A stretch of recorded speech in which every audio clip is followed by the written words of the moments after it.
Hannah is your host, let's go. If you wanna be in the know, in the spotlight is where to go.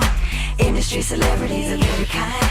Teresa Hannah is your host, let's go. In the spotlight, the spotlight, the spotlight, the spotlight, in the spotlight, the spotlight, with Teresa Hannah. You're in the spotlight with Teresa Hannah, and I'm so happy that you have joined me today. It's just a wonderful day because you know what? I've got a great guest. She is a great, G-R-E-A-T guest.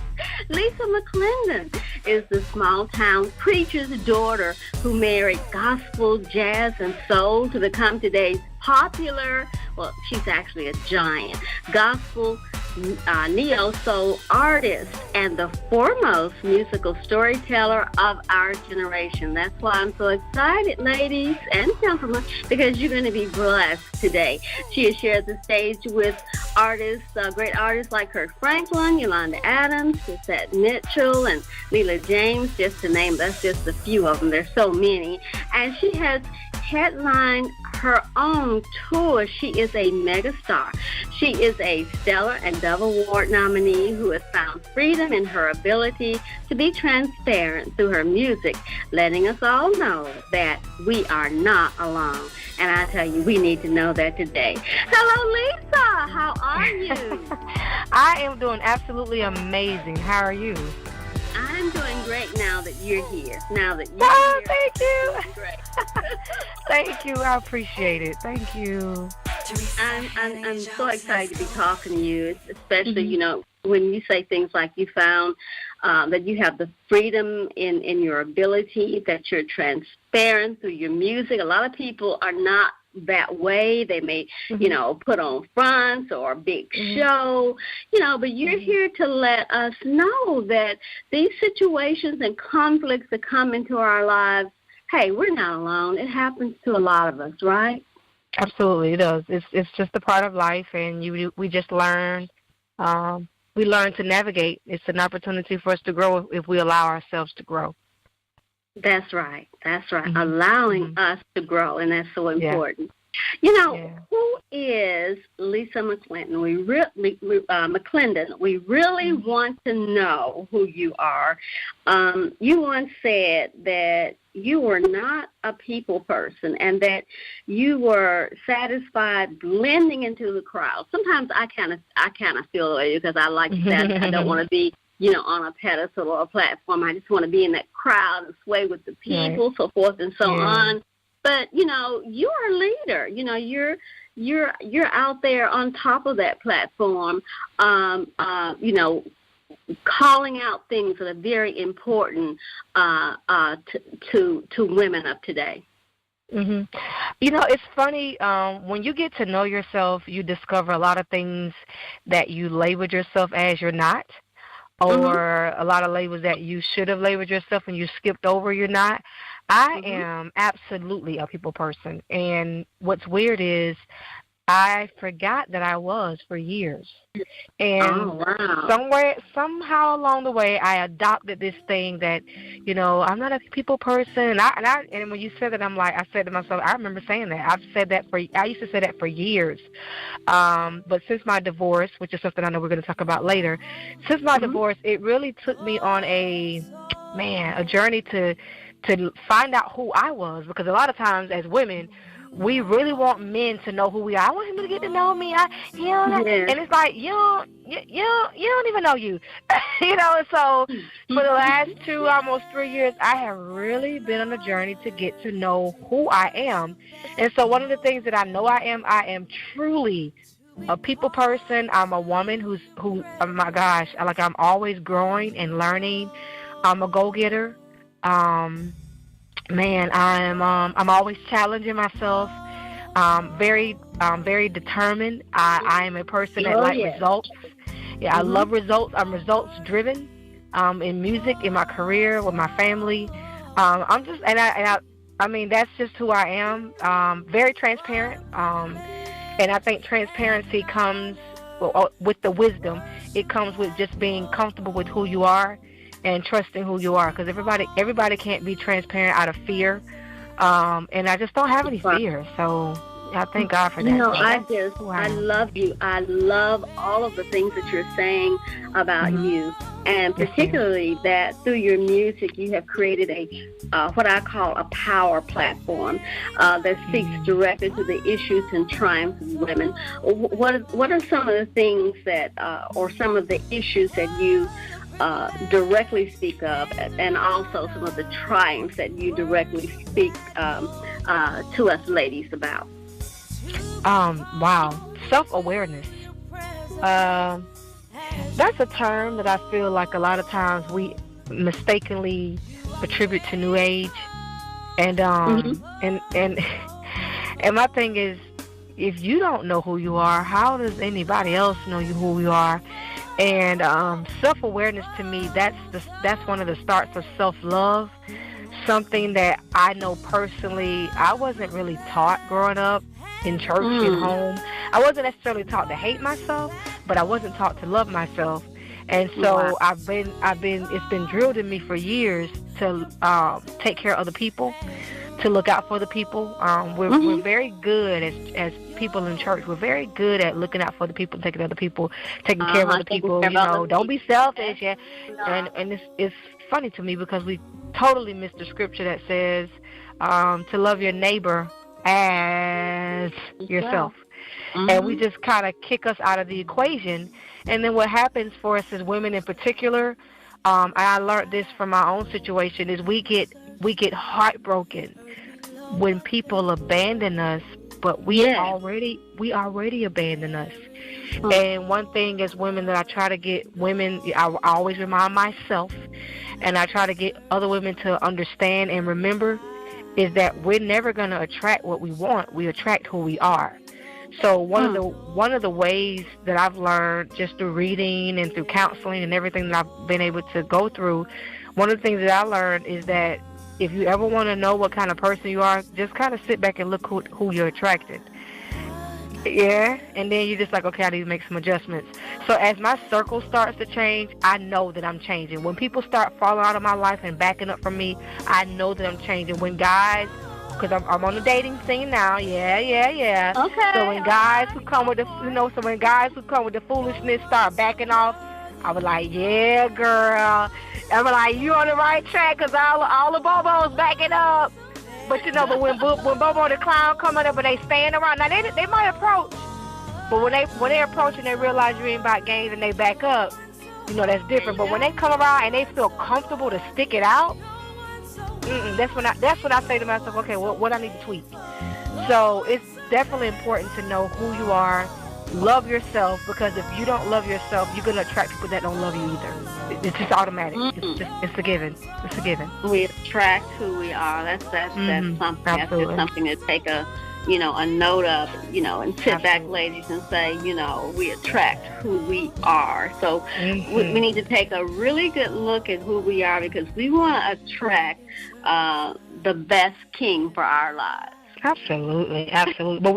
But we got to walk like queens to get a king. That's right. Absolutely. We have to walk like queens, and we got to embrace it. A lot of times we think it's so noble. Oh, no, you give us a compliment. I've been there. People give me a compliment. And I had to learn, say thank you. Embrace it. Own it. Somebody say, girl, you're cute. Girl, this old raggedy thing, I said you're cute. Say thank you.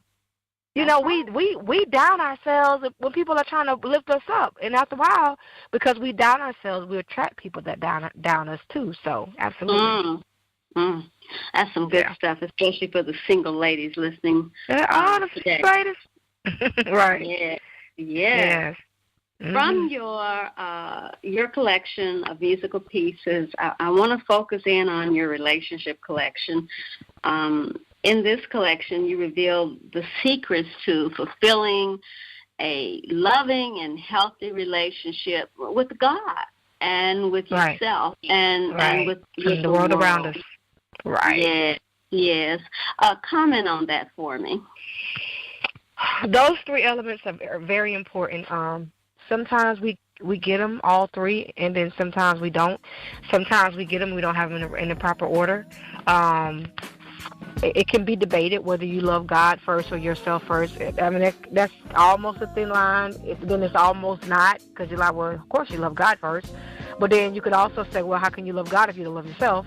So, but I always say, though, and it might be a contradiction to what others believe, but to me, the love for others always comes last. Why? Because I cannot give you what I don't have for myself, not genuinely. And so through the music and through the things that I've been able to share musically and through other avenues, I've always tried to stress and push something that I had to learn, because I didn't know it. I didn't know it the first 40 years of my life. I wasn't living it the first 40 years of my life, but I had to learn that it is my responsibility, and I have to know how to love the God that created me, and I have to learn to love the God, the person that God has created, and then I can properly love other people. And oftentimes we do it backwards. We try to give other people a ride, and we ain't got no gas. Right. And that's why I always try to compare it to, there is no way, as bad as I may want to give you a lift, but if I don't have enough gas, me and you gonna be sitting on the side of the road on E. That's right. It's impossible, but we think it's noble. We've been taught that it's noble. No. We take care of our brothers first. Yeah, I see what you're trying to say, but how do I feed you when I'm hungry? How do I feed you when I'm starving? If you notice, when you catch a plane, the first thing they tell you when they're giving the safety guidelines is administer air to yourself before you administer to your neighbor. Because if I pass out, I can't help you.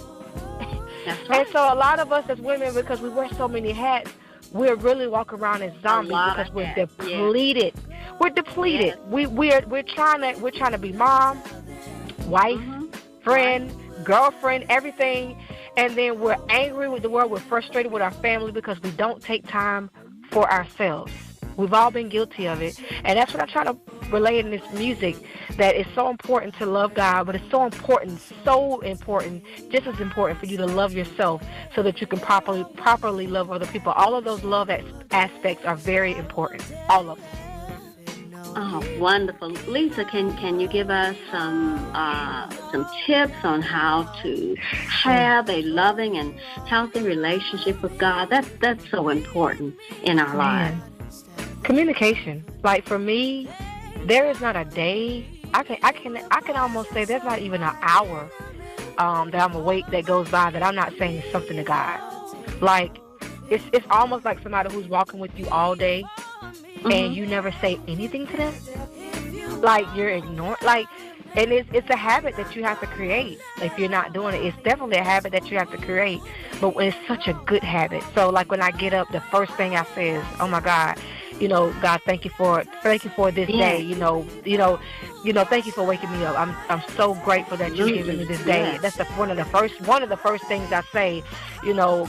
What we're gonna do today. So anyway, and then when I'm driving or when I'm cooking or when I'm picking out clothes, like to me, the first thing is communication. Now think about a man and a woman going into a relationship. The first thing they do is they start talking. They don't get married. You say, well, what are you doing? Oh, I'm seeing this guy. Oh, really? Yeah, we've been talking. What is that? We've been talking for a while. That's the first thing. Even teenagers, when they're dating a guy, oh, we talking. We've been talking for, like, if you can't develop a relationship with someone that you're not talking to. So I think before I even just give somebody a list of stuff, the first thing I could say is if you just start talking to God, if you just start talking to him about everything, talking to the Creator about everything, like everything. Yeah. Like I'll say, I'm like, God, what we doing? I'm good for that. God, what we doing? This don't make sense. Yeah. And I'll literally sit in my reading chair and I'm like, God, show me, because I have no clue what's going on. Show me, what are we doing? And then it develops. It really does develop a bond. And then I believe from that, everything else just evolves. But you have to first start communicating. It reminds me of the story of Adam and Eve when the story talks about how they felt like they had let God down. They hid. They stopped communicating. They ran. And then what did God do? Come looking for them. Where y'all at? Where y'all at? Start talking to him. Where y'all at? God tried to rebirth that communication. Where y'all at? What you doing? That's right. And so to me, I think communication is the most important, and everything else will just naturally evolve. Naturally. That's correct. That's correct. There's a song that we have queued up from your relationship collection. The song is your tribute to the brilliance of God and the brilliance God reflects through man. I want you to kind of introduce that song for us in your own way. Well, I'm a nature girl. And I love this song because it's one of those songs, it encourages you to go and look at the earth that God created for us. And so this song is called Brilliant because every time I come out and I take the time to look at the sun, to look at the grass, to look at the trees, things that we're too busy to pay attention to, you are reminded that, wow, a great being made this. Yes, and the same great God that created these things or made these things or spoke these things is the same God that created me. And it just reminds you that we have to take God out of the box. So as brilliant, and when you say the word brilliant, it's just, to me, it's a massive word, and it reminds me of the massive God that has made us and how we just need to love God more and acknowledge God more. All right, let's take a listen to Lisa McClendon's Brilliant from her relationship collection.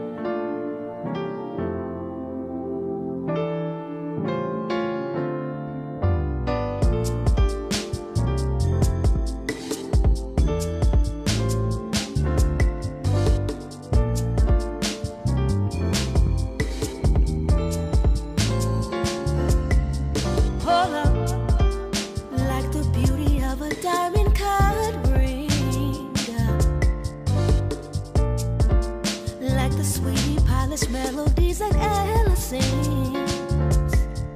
like the mind of a genius, uniqueness of a child, idea turned reality, a genuine smile. Yeah, your love is brilliant. You are brilliant. From your head to your feet, from this house to the streets, you are brilliant.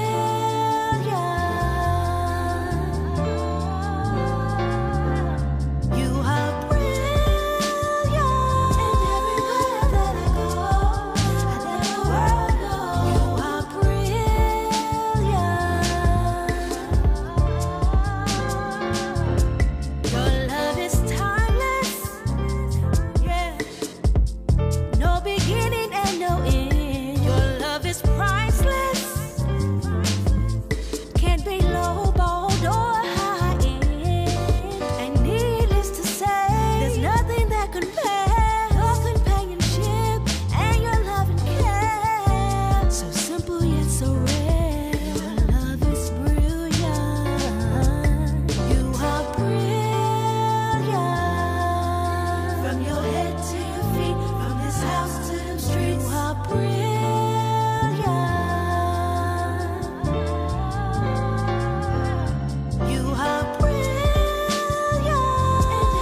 All right, you're in the spotlight with Teresa Hannah, and I'm so excited because Lisa McClendon is in the spotlight, and she's telling us good stuff about relationships. Single ladies, gather around. Everybody, just gather around because you're going to get some great wisdom today from this great woman of God. Lisa, I kind of want to, slow it down just a minute because I want to talk about a period in your life or a time in your life you went through a painful divorce. As a matter of fact, you said this was the second time in your life that you went through a relationship breakup, and you said you were very lonely. We can all identify with that. And you felt that you needed your church family. Finding your church family not as supportive as you felt that you needed them to be. You became disillusioned with the church. You even stopped attending church. I'm thinking, wow, she's a preacher's kid. Kind of share with us that period and its outcome.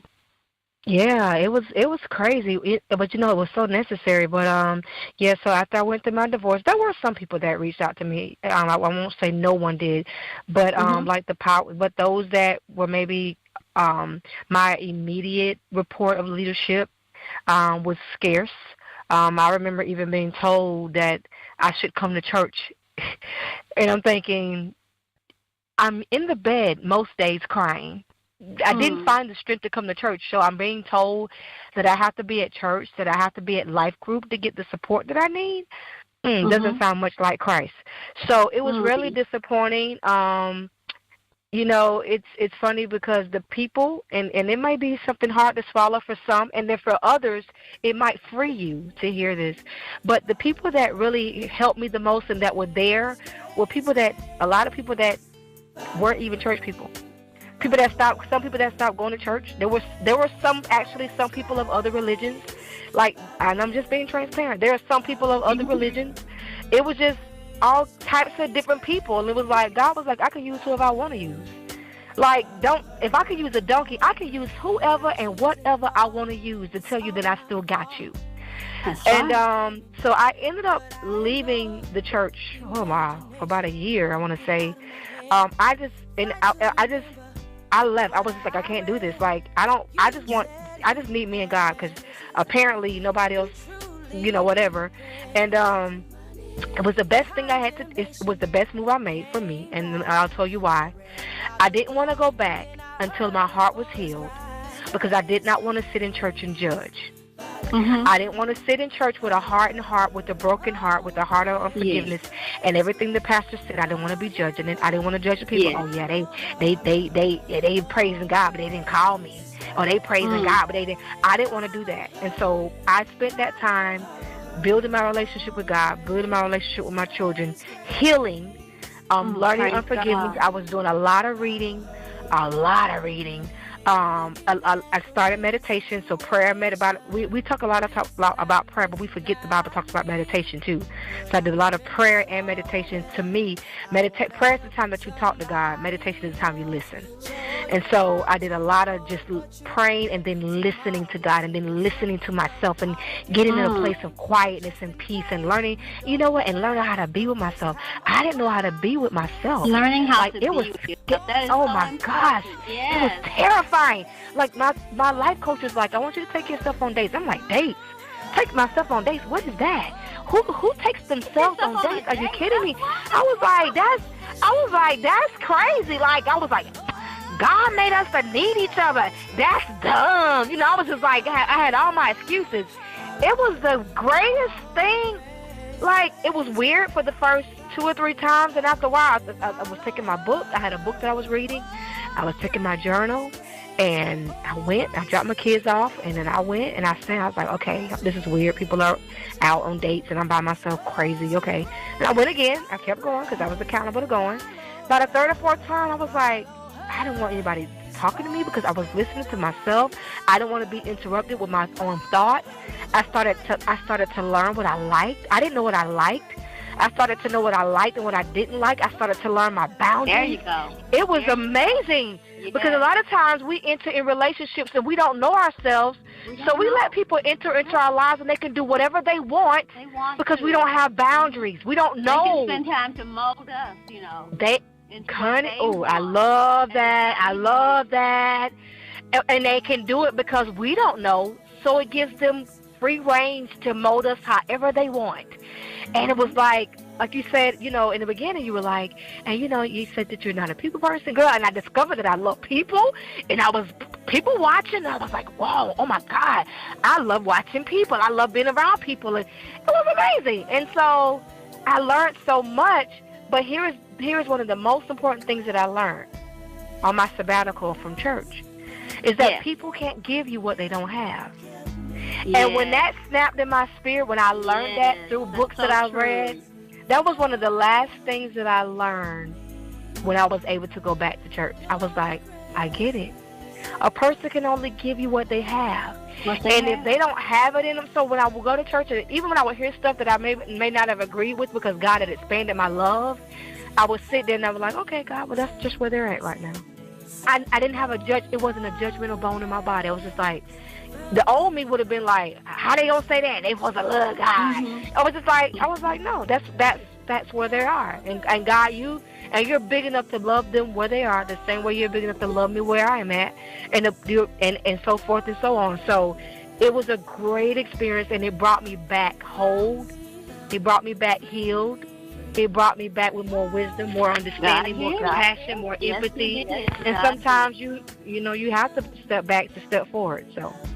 Yes, you do. And God did, and I'm so glad that He did that for you. And what He did for you, Lisa, He can do for others. So if you're out there, you're listening, you're going through some things, some trials and tribulations, exactly what He did for Lisa, He can also do for you. You know, you just gotta trust Him.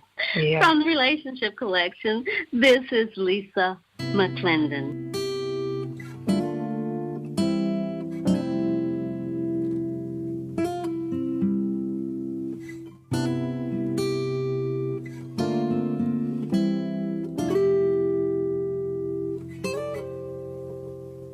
You are holy, oh so holy. You are holy, oh so holy. What a privilege and an honor to worship at your throne, to be called into presence as your own. You are worthy, oh so worthy, so worthy. You are worthy, oh so worthy. What a privilege and an honor to worship at your throne.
heavens high. I can search the earth below, but there's no one. There is no one, no one. I can search the heavens high. I can search the earth below, but there's no one. There is no one, no one. I can search the heavens high. I can search the earth below, but there's no one. No one. There is no one. No one. No one so holy. No one so worthy. No one so worthy. No one so faithful. No one so faithful. There is no one. No one. No one so holy. No one so holy. No one so worthy. No one so worthy. No one so faithful. No one so faithful. No one. No one so holy. No one so holy. No one so worthy. No one so worthy. No one so faithful. No one so faithful. No one. No one. I can search the heavens high.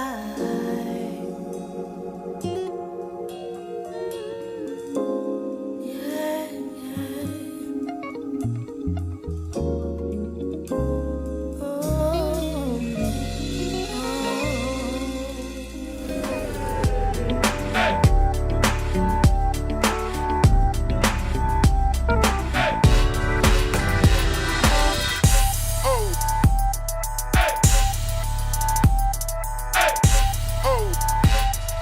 Teresa Hannah is your All right, host. you're in the Let's go. spotlight with Teresa Hannah and my special guest, Lisa McClendon, Soul Jazz Gospel Infusion. I am just so excited to have you as my guest. And we have been sharing, and you've just given us some wonderful words of wisdom and enlightenment, you know, coming from things that have happened in your life. And I tell you, we are learning today.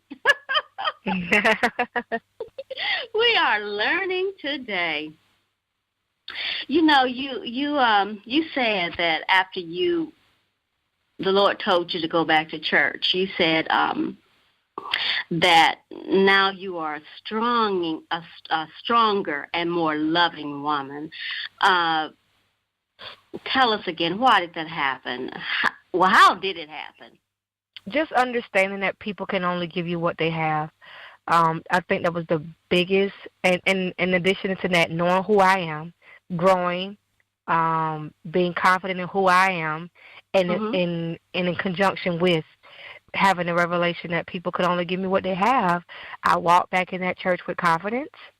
Would I have wanted things to happen a little bit differently? Absolutely. Well, you weren't really ashamed. Scared. A lot of people would be, you know, after being away from church, yeah, I can't go. I've been, you know, gone so long. You know, that nobody will accept me.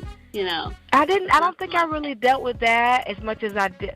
As far as the divorce itself, no, I didn't, because I know I hadn't done anything to cause it, to be in that situation. So in that regard, no, I had no shame. I knew that I had done whatever I thought I was doing was right, you know, whatever, and the situation for it to end the way it ended, I just knew that part I didn't play a role in. I could have been, you know, done some things differently as a human being, but the reason for the divorce, I knew I couldn't have done anything for that to happen. So I kind of did walk with my head up high. I felt empowered. I know God was with me, because I remember there was a young white girl, because I went to a very diverse church, and it was a young white girl. She's probably about 18, 19. Mm-hmm. I remember walking to my car. I said, God, I just want to know that you're with me. Just remind me that you're with me. And I just said it kind of softly. And I walked back into the building, into the foyer. And this girl, I don't know her. She runs up to me. She says, "Oh my God, your energy, like your vibration, like there's such a warm love on you. Like, who are you?" And I'm looking at her like, "Okay, God, I get it now." I was just like, "Oh my God, thank you." Like, she was like, I said, "Well, thank you to her." She said, "Who are you?" I just feel the love of God all over you. And it was just God's way of letting me know that I was okay. He was like, "No, God was like, you're fine. You're fine." Because I had been gone for so long. I was like, "God, I'm all right." I was like, "You're fine." And it's just, that young lady just blessed me so. And it just reminded me that, no, you've been with the Father. Like, you've been with God. So, sometimes we get so caught up, and I'm not saying don't go to church. You do what you need to do, but I'm just saying sometimes people get so caught up in being in the building that sometimes that's the only time they're with God. They're with God at church, but then they don't see God again until it's time to come back to church, or unless they're in trouble. And so for that unless they're in trouble, in your life 24/7. Yes. Absolutely, and stay connected. Yes. And so for that young lady to see that and just be overwhelmed, and I had a chance to talk with her for quite some time and just share with her. But it was just God's way of saying, it doesn't matter how long you've been gone. You've been with me. You've been with me. So it's just, it was just really rewarding, and just, God's way reminding me that I was okay. Remarkable. There are, as we've been talking, and I've been thinking in my heart, it is hard after a divorce, especially for a woman. It is hard after a broken relationship, when he's broken your heart, or he's done something, or something has happened in that relationship that tore you apart. Is there life? Can we really survive these painful situations? Absolutely. I survived. I survived. I remember talking to a guy friend of mine a couple years ago, and about a year or so ago, and he said, "What?" Because this was when I was going through my divorce. He said, "How are you doing?" And I said, "Well, today was a tough day." And he said, "Can I challenge you?" I said, Sure, challenge me." He said, "Can I challenge you to say today was a challenging day, a growing day?" I said, "Wow." That thing gave me life, brother. Yeah. He was like, "Can I challenge you to say," he said, "because tough days are opportunities for you to grow." Man, that just changed my whole perspective about hard days. Like, even today as we're talking and I'm enjoying this time with you, today was a growing day. Like, I had to take a couple of breaths before I even called in. I was just like, wonderful. I said, "God, give me strength. I have an interview." And today has been one of those days. It wasn't a bad day, but it was a lot that we had to get done today. But it was a growing day. And it's almost like on Mondays, that people go, they dread Mondays. And I always say Mondays are as good as you make them. So tough days are only as good as you see them. So when I start looking at my tough days as growing days, even though they were tough, but the excitement of, oh my God, the strength that I'm going to have when I get through this day, the woman that I'll be after this day is over, when I get through this. So yeah, I look at me and I'm like, man, 2 years ago, oh my gosh, like I was a very fragile woman. And 2 years, almost 3 years later, I'm like, now, okay, I'm a woman, so I do have emotions, and I love that, and it's a gift from God. But it's just, you know what I'm saying? But it's in order, it's disciplined, and it's just like, it's funny because I don't get moved and thrown like I used to get. Now I've been shaking since, and I had to get myself together. Say, okay, let's get together. But like the way I used to just be thrown off and just all emotional and broken and so overwhelmed with people, just being people. I've learned. I've learned to be okay. Everything is not a crisis. There you go. Everything is not a crisis. Not a crisis. And I learned that. I've learned that in the last 2 years of being a single woman. So again, those tough times, if you let them, you can grow. It'll make you stronger. It's like getting a trainer. Life is like a person. Life is a personal trainer. To grow. Yes. Right. Definitely. Life is a personal trainer. And life is going to push you, and it's going to push you. It's going to say, give me 10 more, give me 5 more, give me. Yes. And if you give it to them, you're going to be proud of yourself. Yes, got you. Just great. And leading from there, you've got a song that says "Handle It, Miss Tina." Tell us about this song and what is the message? Miss Tina was birthed directly from the first lesson I learned after preparing for divorce, which is handle yourself like a lady. Don't lose your power. Don't give your power away. Because for me, with my situation, I used to say unfortunately, but I stopped saying unfortunately because I'm a strong believer that all things work together for the good, like everything, good and bad. For those who love the Lord and call according to You better go on and say it. You better go on and say it. So after when I found out what was going on in my marriage, I responded in a way that was out of control. Like I didn't burn up nobody's car, nothing like no craziness like that. But I exposed him in a way that I wish I wouldn't have at the time. But I was hurt. I was afraid. I was a fragile woman on deck, afraid, hurt, trying to protect myself, not understanding, confused, very confused because I didn't see it coming, did not see anything coming. And I really just gave my power away. I gave my power away, and I had my older sister, she sent me a video of a woman named Tina who was giving her story about her divorce and how her husband, her ex-husband was actually doing the same thing that I was dealing with at the time. And I was thinking, oh my God, I didn't even know they were going through. I didn't even know that happened because she handled herself with such dignity and poise. And I was just like, oh my God, that is how I want to handle life the rest of my life. Like, don't give your power away. Stay in control. One of the fruits of the Spirit. Miss Tina really is a song about the fruit of the Spirit, self-control. Part of the fruit of the Spirit is self-control. And a lot of times we go on and on and on about, our love for God and our testimony or being who we are, but then we have to have no self-control. And the world judges, people in general just judges us because we don't have any self-control. And so Miss Tina is about walking in self-control, and something I always tell my daughter, you can't control what life throws at you, but you can control how you respond. And that's what Miss Tina was birthed from. That's right. And handling these difficult situations that crop up in our life with dignity and poise. I love the way you said that. Hey, we got this song queued up. Handle It, Miss Tina. Let's take a listen to Lisa McClendon's Handle It, Miss Tina. I got this feeling something's wrong. Every time I walk by, you're looking at your phone. No, something ain't right. I can feel it. It's coming to the light. I can see it. And I've already had a lot to say. Now it's time for me to walk away. Handle it like Miss Tina. I ain't gon' act crazy. I'm gon' be a lady. Handle it like Miss Tina. Keep handling my business. Can I get a witness?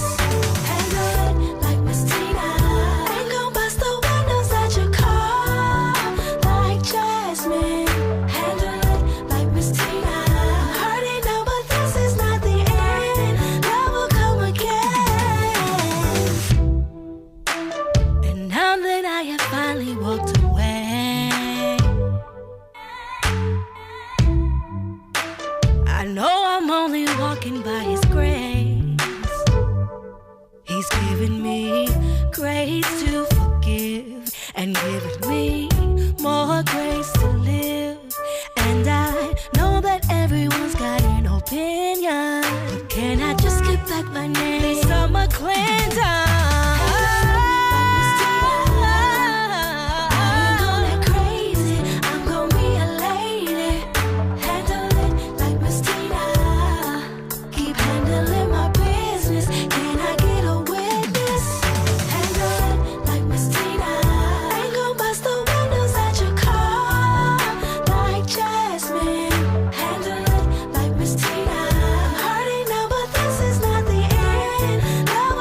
Again.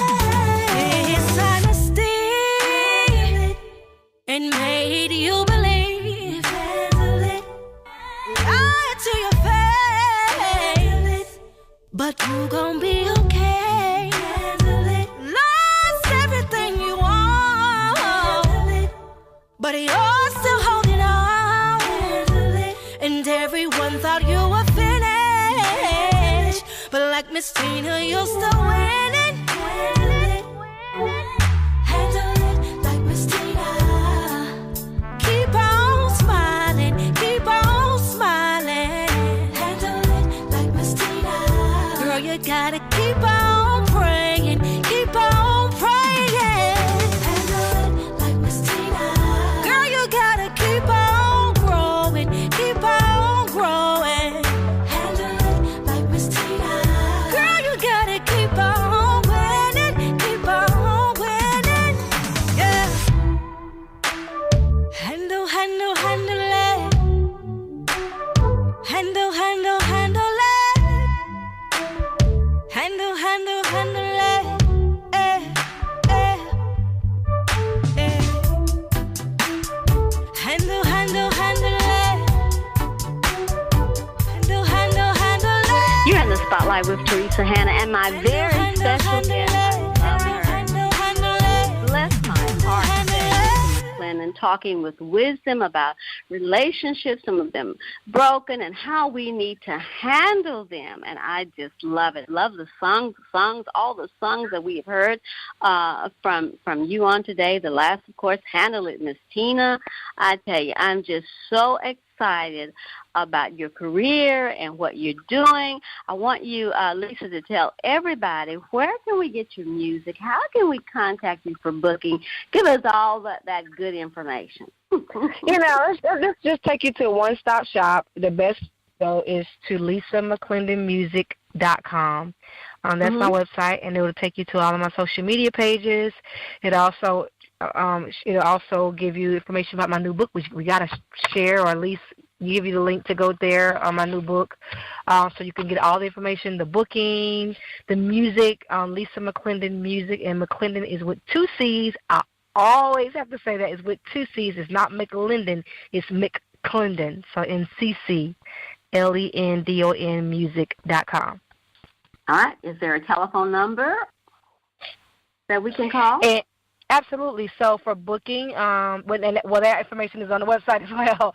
But for booking, it's 904-469-8323, 904-469-8323. You can leave us a message there, or you can email us at info@theremarketable, not remarkable, but remarkable. So change remarkable to market, remarketablepeople.com. All right. And I'm so excited, too, because you do have a new book. You mentioned it. Yes. She Lives Happily Ever After, My Journey to Love After Divorce. Let's just talk a little bit about that, because we want people to know about this latest project from Lisa McClendon. Tell us about your new book. Absolutely. So my new book, And She Lives Happily Ever After, My Journey to Love After My Divorce. I wrote this book because a lot of women have been reaching out to me saying, how did you do it? Like, I'm starting to see your strength arise after a very public, embarrassing breakup. How did you come back? And this book is the tell-all of how I got to where I was and how I did the work to come back. The life lessons I learned. It talks about the lessons I learned about men. I didn't realize I didn't know a clue about men. And we enter into relationships and we don't know not only about ourselves, but we have no clue about the men that we're marrying or we're getting into a relationship with. You know, we want men to think like us and they don't. And men want women to think like them and we don't. And so I share those things. I share the books that I've read. I share the book even starts about my life and how I started out singing. So some people don't even realize that I'm a preacher's kid, and I actually started singing from a talent show, the Gospel Star Search, which is a spinoff from Star Search.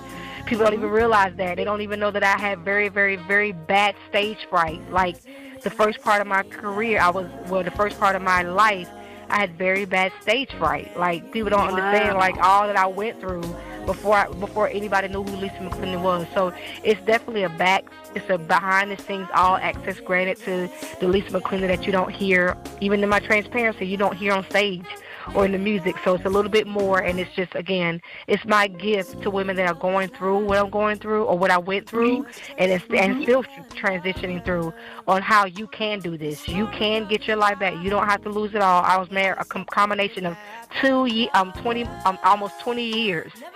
And so to be 40 years old and divorced twice, trying to figure out how I ended up here and start over, and I'm doing better now in my life than I've ever done in my life. The secret is all in that book. The secret is in that book. All right. Without, giving it away, because we definitely want people to go out and get this book, can you kind of give us a little snippet, something that you learned about men that may help us? Okay, how old is your daughter? How old is you, Layla? I'm 37. She's 37. Okay, she's so young. Okay, good. She can hear. Sex is not love for men. You can hear it. Sex, that is the biggest lesson I learned. Sex is not love. I'll say this. Sex is not necessarily love for men. A man can have sex with you and get up and not think twice about you and move on. Right. And as women, we are so emotional beings, and we are nurturers, and we are connected through our emotions. We will, sometimes, especially a single woman, can make the mistake of sleeping with a guy thinking he gonna stay. Or I've seen it before. A woman will she will be in a relationship with a married man, and she's thinking he's gonna leave his family. He ain't leaving. Let me just help y'all. Let me help all y'all, and let me help everybody. Even for me, if I would have told my husband that I was gonna stay, he wouldn't have left me for any one of those women. That's right. And it doesn't make what he did right. It doesn't make what he did right, but it did give me a new perspective that men, they just need to get we all need to get our stuff together. But a man can, and it's hard to hear because we get our emotions involved. But if you hear me, I can help you. A man can leave his wife and go have sex with another woman and not love her at all. That's right. And a woman at home, the woman at home is like, but you love her. Cause you see, honey, that don't mean he love her. I'm telling you. That man, now he got issues that he need to get his jump together, because I'm sure his wife ain't, he got some other stuff he need to deal with.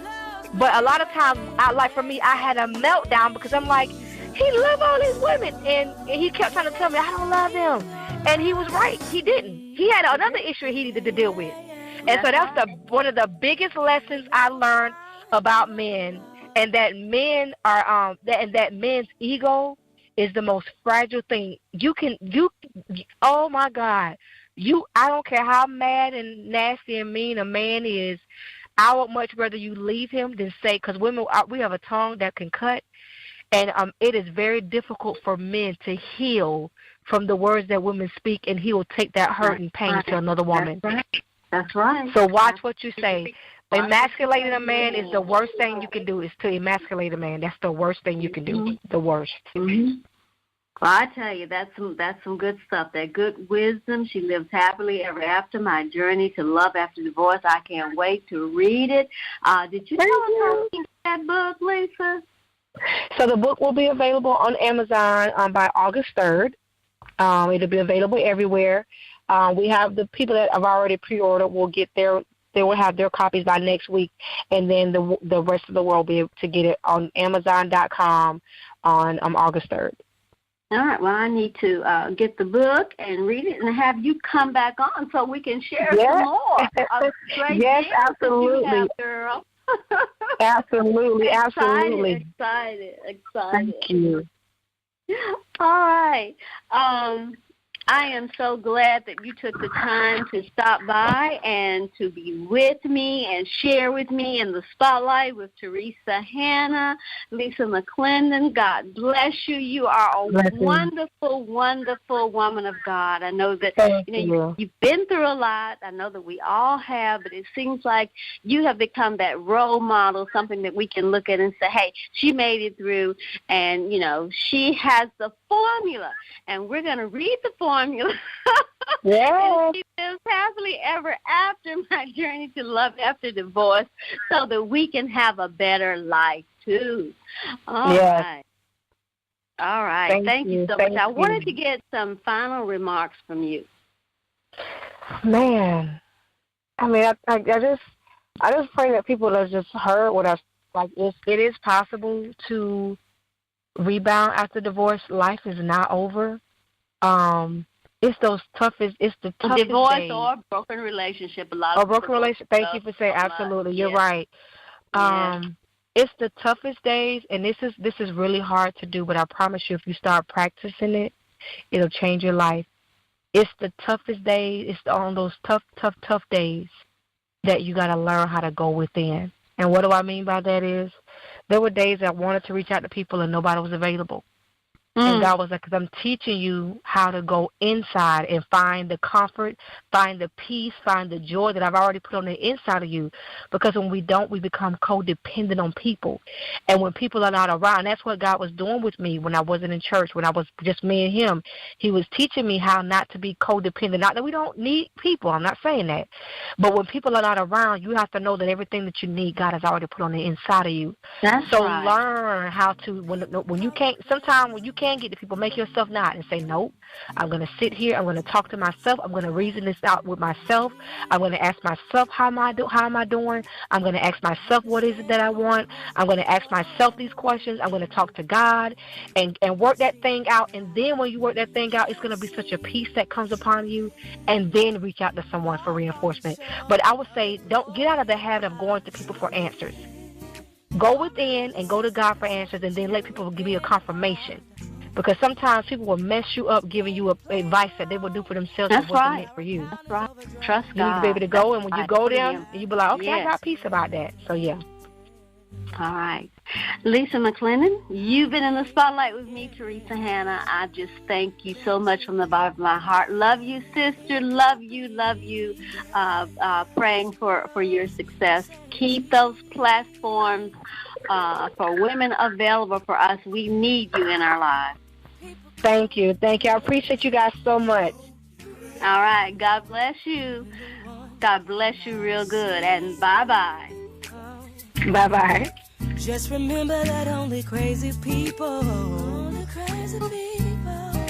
can be what you can be. Truth is, God is not a special guest at our service program. Truth is, this thing starts from the top, so nobody gets exempt. This game's been played too long, and our account is overdrawn, and I came to tell this truth will prevail. I came to tell that this truth will prevail. This truth. I came to tell that this truth will prevail.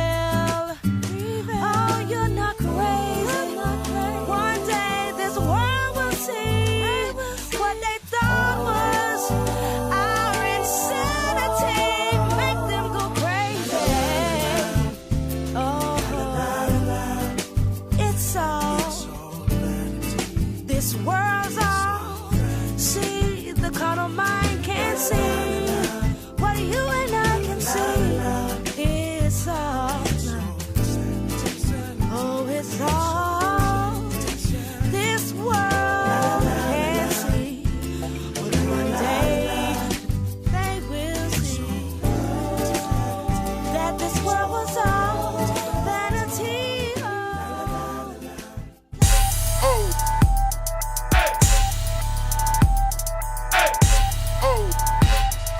Teresa Hannah is your host, let's go. If you wanna be in the know, in the spotlight is where to go. Industry celebrities of every kind. Teresa Hannah is your host, let's go. In the spotlight, the spotlight, the spotlight, the spotlight. In the spotlight, the spotlight, with Teresa Hannah.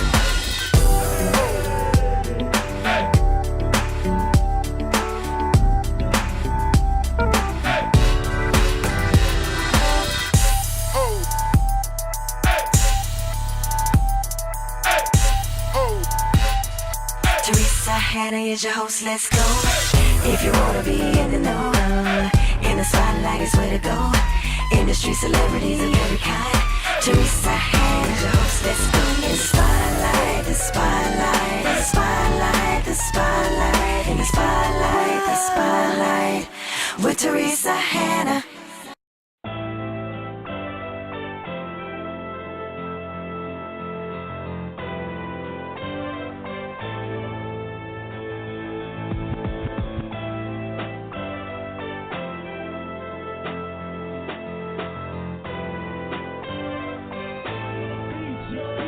Get at me for beats, y'all.